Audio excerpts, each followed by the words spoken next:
Mom, Dad, I humbly suggest you save some money and shop Amazon for back to school. It's for my growth, meaning my body's growing at an alarming rate. And clothes you buy me this year will be very small very soon. Plus, the clothes I love today will be out of style tomorrow. But at least your wallet doesn't have to be my fashion victim if you shop low prices for school at Amazon. Hopefully this is helpful. Amazon. Spend less, smile more.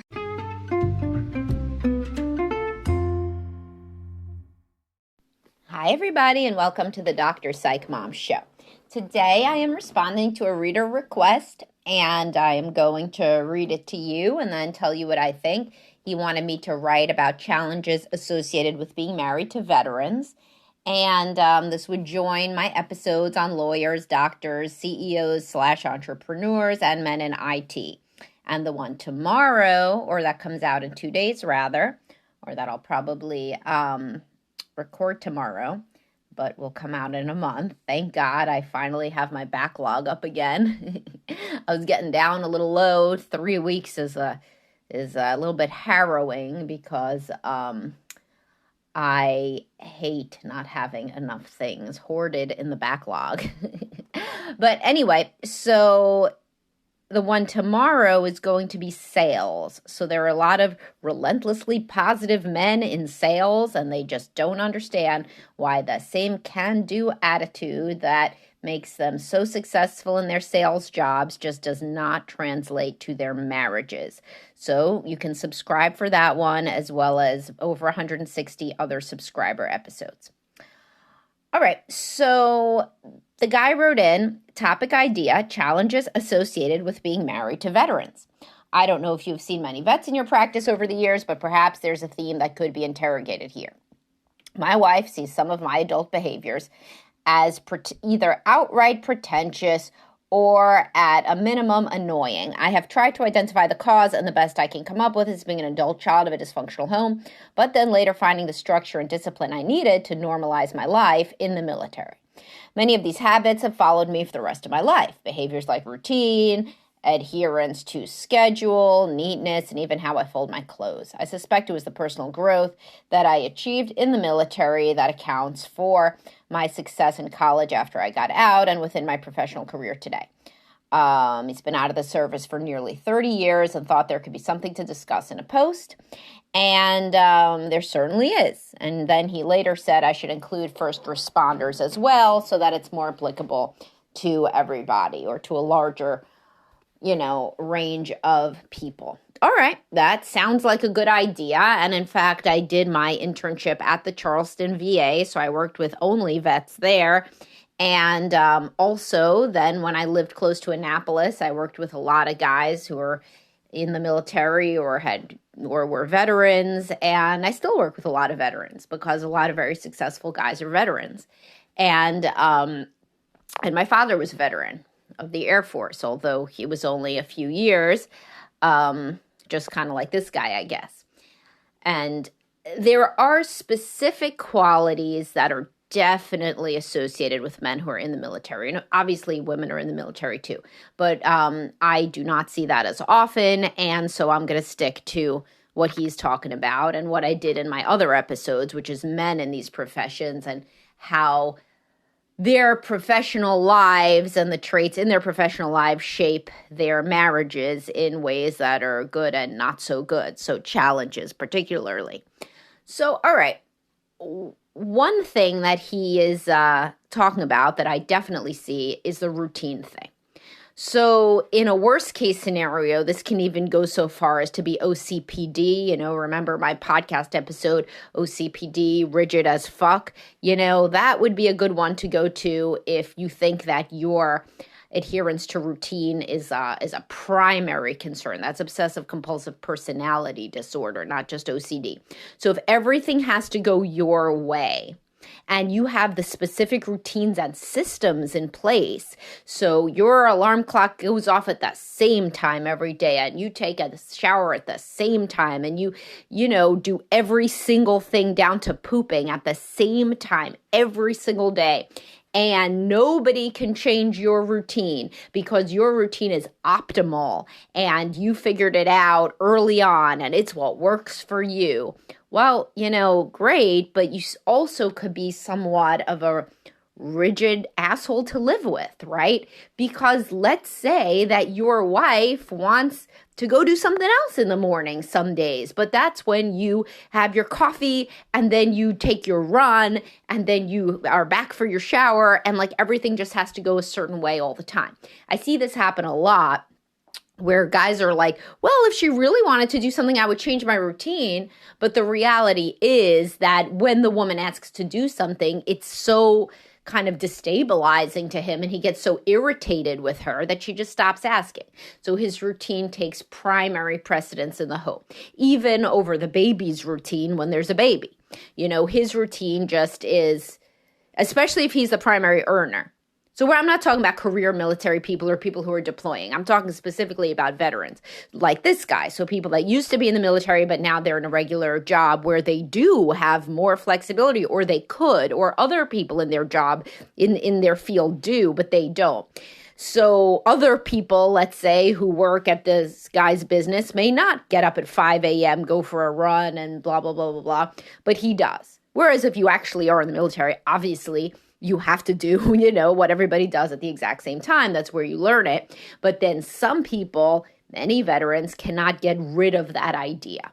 It just follows them and their wife feels like nobody else's priorities matter. Nobody else's routines matter the same way. Another thing that I see a lot is, again, this cleanliness thing, the tidiness, the neatness. So a lot of guys are super type A. A lot of veterans are super type A. And they get really into the the cleanliness, the neatness, the tidiness, the organization of the home. And they particularly are very critical of more laid back stay-at-home wives. And I'll get to who they marry. It's kind of usually that person, by the way. But, and they get very critical of that person. First responders and veterans both are also very safety conscious.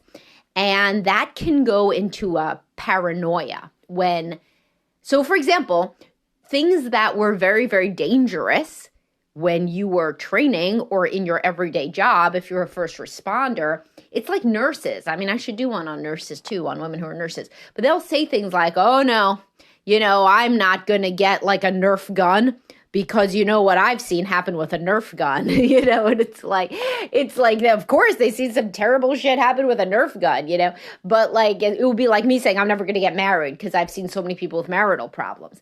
If you see enough people with problems, you're going to think everybody has like terrible things happen. And if you're a first responder or if you're a veteran, particularly if you've seen combat, then you start to think everybody is basically a danger. You're always attuned to danger. You're super hyper vigilant. Obviously, at the extremes, what is this? It's PTSD, right? So there's guys that I used to work with at the VA that were being treated for PTSD, and we would be doing exposure therapy, and they couldn't go into crowded places. They couldn't sit with their back to an entrance. Whenever they went anywhere with a lot of people, their heart rate would accelerate. They would start having flashbacks. So at a very extreme, this is PTSD, but overall, having been in the military or having been or being a first responder makes you super attuned to potential danger. And this really does not lend itself to being kind of laid back or just being the guy at the parade that's having fun watching the parade. You're the guy at the parade that's watching to make sure that nothing terrible happens in the crowd, and is looking at everybody that looks a certain way or that doesn't meet your criteria for what a safe person would look like. And your criteria for that are very narrow because anybody could do anything at any time. You're always attuned to, like the guy that looks shady or the guy that's doing this or that, or somebody who's a potential problem in the crowd or a potential source of danger that if your kid moves out, into the crowd that they could get lost or this could happen or that could happen or somebody could take them. So, there are a lot of like guys who are really, really overly vigilant about safety. And it's interesting because they frequently get very agitated with their wives for being overly anxious in other domains, such as, let's say, about germs. So let's say the guy doesn't have a problem with germs, so he gets anxious with his wife for wiping everything down, with Lysol or something. But then he himself is very anxious about physical safety. So a lot of times these people, between the two of them in the couple, the kid grows up really anxious. I mean, they're constantly attuned to various sorts of danger. Who do these guys marry? It's frequently more laid back women, because if they ever thought that they would be in the military for longer, it would have to be somebody who was flexible around their, potential deployment, etc. Or even if they just never were and they met the woman far after they had been a veteran, far after they had been in the military, then it has to be somebody laid back, because they are so routine-based. So they would never get along with somebody who had a conflicting routine. If the woman had to get up at 5 a.m. and run, and they also have to get up at 5 a.m. and run, there's a problem, right? So they instinctively go to more laid-back people, but then they criticize these people for being too laid back, right? And first responders have to go with somebody laid back, because otherwise their kid literally would not be able to leave the house, I mean, they would be so attuned to all these potential, dangerous situations. So they really want somebody calm and laid back. And again, they criticize these people frequently. It is what I see. The exact thing that they needed to counterbalance themselves, they criticize. Now, in the military also, you get really praised for being on top of your shit, being hyper organized and all of that. Then you move into business and you are rewarded for the same thing. First responders obviously have to be super organized. They have to save lives, right? So you can't not bring your stuff with you, that you need for your job. If you're a teacher and you don't bring the papers that you graded with you, nobody dies, But if you're a firefighter, or, you can't not bring the thing that you need to save the lives, to do what you need to do. It's different than, if I show up without my laptop, well, then I have to cancel my sessions. Nobody dies. But if you are or have ever been in a situation where somebody does die, because of something that you forgot to do or prepare, or there's constantly the threat that somebody could die because of something you didn't do, then it's different. You think about preparation differently. And then you talk to your kids kind of in this way that doesn't really reflect anything in their lives. So you say things like, you always have to be prepared. If you know what would happen to me if I wasn't prepared, you always learn that. And I learned that in the military. You always have to be prepared with everything in your backpack. Why don't you have a pencil? You need to have a pencil. Well, I guess he needs to have a pencil. But if he doesn't have a pencil, big shit, nothing happens if he doesn't have a pencil. And the mother will frequently be saying things like that. Well, yeah, but I think that it's not exactly the same thing as if and then the guy comes in like gangbusters, no, these are the lessons that I learned. The military guys that I see and the first responder guys are really super big on teachable moments, even more than the other professions that I've covered. Everything is about how could this affect other people, and how does this mean you are as a person largely, and what if this were to happen in this situation? And these guys are almost larger than life in their stories. And so a lot of people, I also work with children whose dads were vets, and sometimes it's like they can't even ever live up to kind of that level of toughness, or the guys whose dads were cops, It's like the stories will be like, we're walking down the street and my dad saw some guy grab a lady's purse. We ran him down and he held him there with one hand, while the cops came, and these are crazy stories. So I also have a podcast on when your dad out alphas you. And that could be relevant for sons of, dads who are veterans or military or first responders, And so there's this idea that life is difficult and life is dangerous. And through your, prep time and personal strength of character and will, you can kind of make life bend to your will. with enough of this kind of, again, preparation, organization, and self-control and self-discipline. And yeah, okay, but also things aren't going to be like that for your 8-year-old, who's packing to go to day camp, or whatever.